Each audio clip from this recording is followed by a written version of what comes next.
Assalamualaikum warahmatullahi wabarakatuh. Waalaikumsalam warahmatullahi Selamat wabarakatuh. pagi pemirsa setia Sultan TV dimanapun Anda berada. Pagi hari ini Anda kembali terhubung bersama saya Hairun Nisal Araf di Bincang Hari Ini.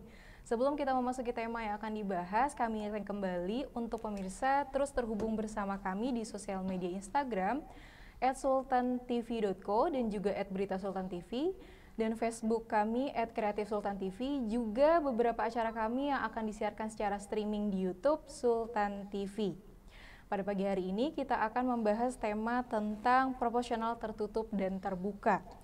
Di penghujung tahun 2023, publik dihebohkan dengan pernyataan Ketua KPU bahwa kemungkinan sistem proporsional tertutup akan diterapkan pada pemilu tahun 2024 mendatang. Sebetulnya apa proporsional tertutup itu dan bagaimana sistem pemilihannya? Dan pagi hari ini kita sudah kedatangan narasumber. Beliau adalah pengamat kebijakan publik, Dr. Taufikur Rohman. Selamat pagi, dokter. Pagi, dokter bukan Oh, dokter. Siap. Dokter, apa kabar? Kabar baik, alhamdulillah. Iya, perjalanan tadi dari mana, dokter? Dari Jakarta Timur ke sini deket. Lancar ya? Lancar, Alhamdulillah lancar. Jakarta sekarang lancar. Oh, alhamdulillah lancar. Iya. Oke, baik. Begini dok, beberapa minggu yang lalu kan kita dihebohkan dengan adanya kebijakan katanya mau proporsional tertutup di tahun 2024 mendatang. Kemudian publik dihebohkan, apa sih sebenarnya proporsional tertutup itu? Ya, baik. Pertama, pernyataan Ketua KPU itu di luar konteks ya. Betul. Dia keluar tupoksi, mungkin dia melemparkan untuk menutup isu yang lain lah. Mudah-mudahan beberapa kasus yang melilit dia bisa diselesaikan oleh beliau. Oke. Nah, kita bicara tentang proporsional tertutup dan terbuka. Sesungguhnya dalam sistem politik sah-sah saja. Oke. Sebuah negara, pemerintah menetapkan apakah itu proporsional tertutup atau proporsional terbuka.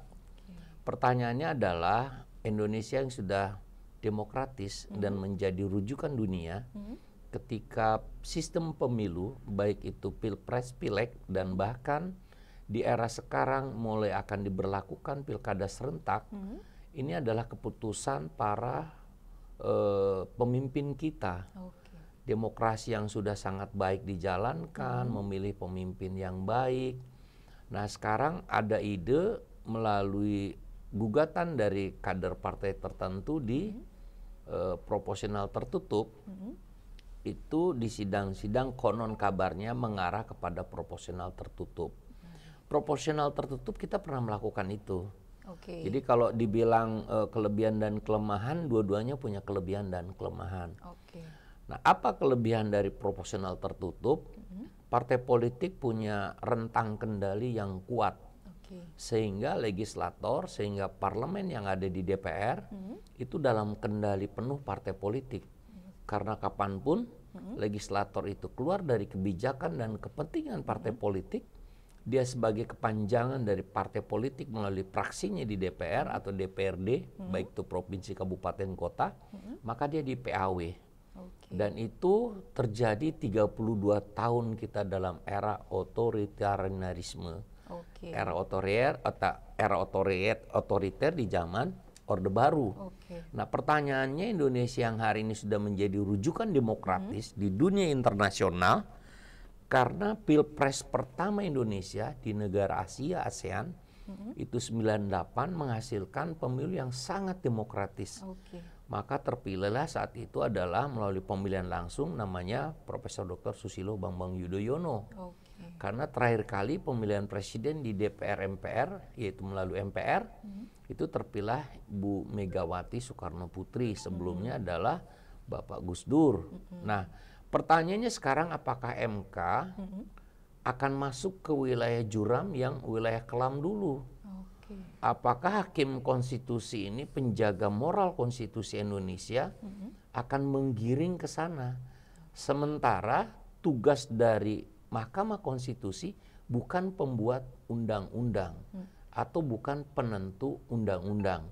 Oke. Kita pernah ada keputusan 2008 bahwa proporsional terbuka itu bukan karena keputusan MK-nya, tetapi pengajuannya saat itu DPR juga condongnya ke sana. Oke. Nah, hari ini kalau sistem proporsional tertutup diterapkan, maka mungkin saja partai yang hari ini sangat bernafsu mengajukan dan mendukung proporsional tertutup ini, dia ingin membuat single majority di era demokratis sekarang. Nah, pertanyaannya apakah betul tesis ini sehingga antitesisnya didukung oleh keputusan Mahkamah Konstitusi. Maka DPR saat itu atau setelah adanya keputusan atau pernyataan dari Ketua KPU langsung melakukan konsolidasi dan menolak proporsional tertutup. It's mean apa? Artinya apa? Kalau toh nanti keputusan MK itu ada, maka minus salah satu partai yang mendukung ini, mereka bisa lakukan amandemen kembali terhadap undang-undang sistem pemilu. Karena Mahkamah Konstitusi itu bukan penentu, apalagi KPU. Sekarang apa untung haknya atau apa sesungguhnya di balik pernyataan Ketua KPU ini? Apakah dia menyembunyikan isu-isu lain yang sedang menerpa beliau? Jadi ngapain dia ngomong yang tidak perlu ke publik? Urusi aja diri sendirilah. Urusi aja lah masalah-masalah yang hari ini sedang membelit dan itu diangkat oleh teman-teman Komisi 2 DPR RI. Sehingga KPU itu lebih kredibel lah. Gitu. Tadi kan dibilang bahwa ini sebenarnya proporsional tertutup itu sudah diberlakukan sudah lama. Kemudian kita menuju era pernah memberlakukan itu dan menuju era yang lebih baru, yang lebih terbuka. Bukankah ini menjadi sebuah kemunduran politik kalau memang ini benar dilakukan dan itu secara nyata malah seperti diakui begitu? Of course. Jadi ada pihak-pihak tertentu dalam tanda petik Ketua KPU ngapain ngomong itu. Kalau toh betul diduga kecenderungannya MK menuju ke sana karena toh yang mengajukan ini adalah partainya pemerintah hari ini, PDIP dalam hal ini mendukung ke sana, tapi 8 fraksi yang lain kan menolak. Kalau toh dia 20% lebih di DPR, maka berarti sisanya kan 80% itu menolak. Nah, artinya apa? Ya PDIP sendiri. Masa dalam kesendirian ini PDIP ingin masuk di posisi menjadi single majority? Kan tidak mungkin seperti ini gitu. Artinya ini kan baru dugaan. Saya yakin Mbak Mega tidak seperti itu. Mbak Mega mungkin pasti arahnya akan kepada lebih hal yang lebih baik. Ingin lebih masyarakat tertata. Tapi sekali lagi dengan proporsional tertutup itu membuka ruang oligarki ekonomi nyatu di satu tumpuan yang saya sebut single majority di era milenial ini. Tadi kan di awal dokter juga bilang ada kelebihan dan kekurangan. Sebetulnya apa kelebihan dan kekurangan dari kedua proporsional ini, baik terbuka tertutup? Kelebihannya sama-sama diputuskan oleh parlemen ya. Yang kedua kelebihannya adalah mungkin menganggap di era pandemi, di era crowded, era milenial, masyarakat ini lebih terbuka, lebih bisa mengungkapkan apa yang menjadi keinginan dia melalui media mainstream, media sosial, maka parlemen itu butuh yang solid. Parlemen itu butuh yang kuat. Nah, maka jawabannya rentang kendali partai itu harus masuk di praksi-praksi. Itu mungkin kelebihan menurut orang partai politik. Tapi kelemahannya apa? Ya sekarang oligarki ekonomi yang ada di Indonesia yang sudah menggurita, konon kabarnya orang-orangnya bisa mengendalikan di parlemen, di eksekutif, di proyek-proyek, korupsi di mana-mana gitu. Nah, dia cukup mengendalikan satu partai dibanding dia harus main di beberapa orang. Jadi dia main dua kaki, di partai main, di orang juga main gitu. Jadi itu yang mungkin bikin oligarki ekonomi pusing lah. Jadi mesti banyak ngeluarin duit kan gitu ceritanya gitu. Tapi kedua sistem ini pernah kita gunakan. Jadi ini adalah goodwill dari para pemimpin. Jadi kalau pemimpin nanti memutuskan itu adalah proporsional tertutup, berarti ini kemunduran demokrasi. Maka nanti generasi Z, generasi milenial yang jumlahnya hari ini udah hampir 60%, 58,65%, dia bisa menyatakan tidak memilih, misalkan. Memilihnya tidak memilih partai yang tentu saja tidak mendukung pada proporsional terbuka, kan bisa saja seperti itu. Atau sebaliknya generasi Z itu dia abstain, sehingga partisipasi publik terhadap sistem pemilu ini itu di bawah 50% dan itu adalah warning buat demokrasi. Artinya kegagalan buat para pemimpin hari ini gitu. Dan hal itu bisa menjadikan pembelian suara sebetulnya kalau proporsional terbuka. Kalau suara proporsional terbuka yang digadang-gadang sekarang kan kelemahannya adalah money politik. Terjadi jual beli suara dan terjadi jual beli suara itu bukan hanya di masyarakat tapi juga diduga ada di KPU. Ya sekarang KPU aja sedang banyak masalah kan diperdebatkan, apalagi nanti dalam pelaksanaannya. Nah itu mungkin tanda petik di situ mungkin. Tapi sekali lagi kan tidak mungkin ada asap kalau tidak mungkin ada abu kalau tidak ada asap. Artinya para penyelenggaranya harus on the track, dia harus profesional.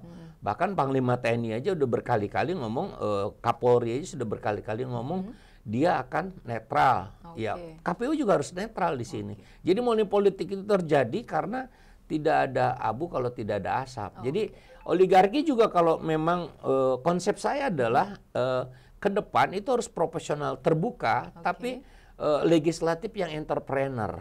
Apa itu? Legislatif yang entrepreneur itu dia bukan hanya legislatif titipan yang karena mohon maaf bapaknya bupati, bapaknya wali kota, bapaknya gubernur, bapaknya atau orang tuanya ibunya itu adalah menteri atau pejabat teras.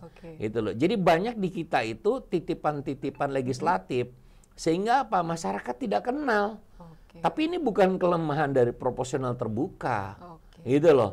Tapi ini adalah komitmen goodwill dari para pemimpinnya. Udah tahu misalkan anak pejabat nyalon wali kota, sampai turunan dari mulai istri, anak, sampai ke cucunya misalkan. Menantu kembali kan, bahkan sampai ke istri kedua katanya. Nah ini kan kelemahan ini yang harus dibenahin. Bahkan di PDIP itu untuk dinasti politik itu ke atas dan ke samping itu sudah dibatasi. Ini kan demokrasi yang sangat baik ya. Bahwa ada kelemahan di proporsional terbuka, saya bilang maka konsepnya ke depan proporsional terbuka ini harus mengatur tentang legislative entrepreneurship. Jadi seorang legislator tuh dia harus mampu bicara di publik. Kan banyak anak, mohon maaf, anak dia tidak semua tentu saja. Anaknya misalkan wali kota, anaknya bupati, anaknya gubernur. Karena dia lebih singkat, lantas bapaknya turun kampanye jadi DPR, baik DPRD kabupaten, kota, provinsi, dan DPR RI. Alhasil Pak rakyat nggak kenal, taunya dia adalah anak bupati, anak wali kota, anak gubernur. Nah, kekurangan ini jangan lantas digeneralisir di proporsional terbuka atau ketika banyak money politik terjadi di masyarakat, terus kemudian para legislator ngapain gue turun ke dapil, katanya kan gitu. Uang saya udah beli, nanti di ujung saja. Nah, yang begini-begini harus dibatasi oleh sistem. Jadi sistemlah yang menunjukkan konsep legislatif entrepreneur. Dia harus punya prestasi, dia harus punya kinerja baik, dia turun ke dapil. Bukan misalkan ada bintang film, bintang artis, ketika misalkan saat reses dia malah jalan-jalan ke Bali, ke Paris. Jadi duit resesnya dipakai ke sana. Nah, harusnya ada mekanisme di dalam DPR-nya sendiri. Kalau digunakan untuk itu harus ada sanksi. Jadi ada punishment dan rewardnya gitu. Tadi kan dokter juga bilang tentang money politik. Kemudian ada yang namanya dinasti-dinasti politik, nepotisme yang sangat kental dan kayaknya terbuka sekali ya kalau di Indonesia.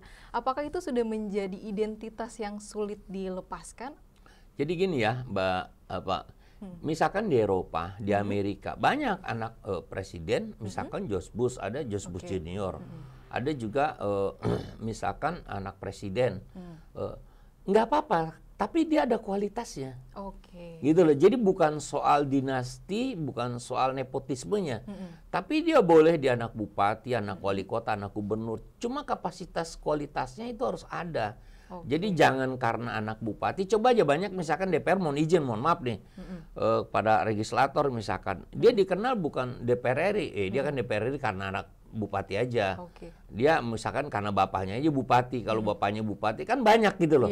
Jadi dia tidak pernah bicara ke publik, dia tidak pernah turun ke dapil. Sekali turun ke dapil ya dia ke keluarga dia kan. Karena ya tentu saja udah dari bapak, dari ibu, dari mantu. Jadi ini ya akhirnya banyak keluarga kan. Jadi turunnya di situ-situ lagi. Lantas apa kepentingannya? Daya serap aspirasinya di mana? Nah, maka perlu dimunculkan entrepreneurship legislatif gitu loh. Kita tahan sebentar ya dokter ya. Baik, kita akan break sebentar. Pemirsa tetap setia bersama kami. Nanti kami akan kembali setelah pariwara berikut ini.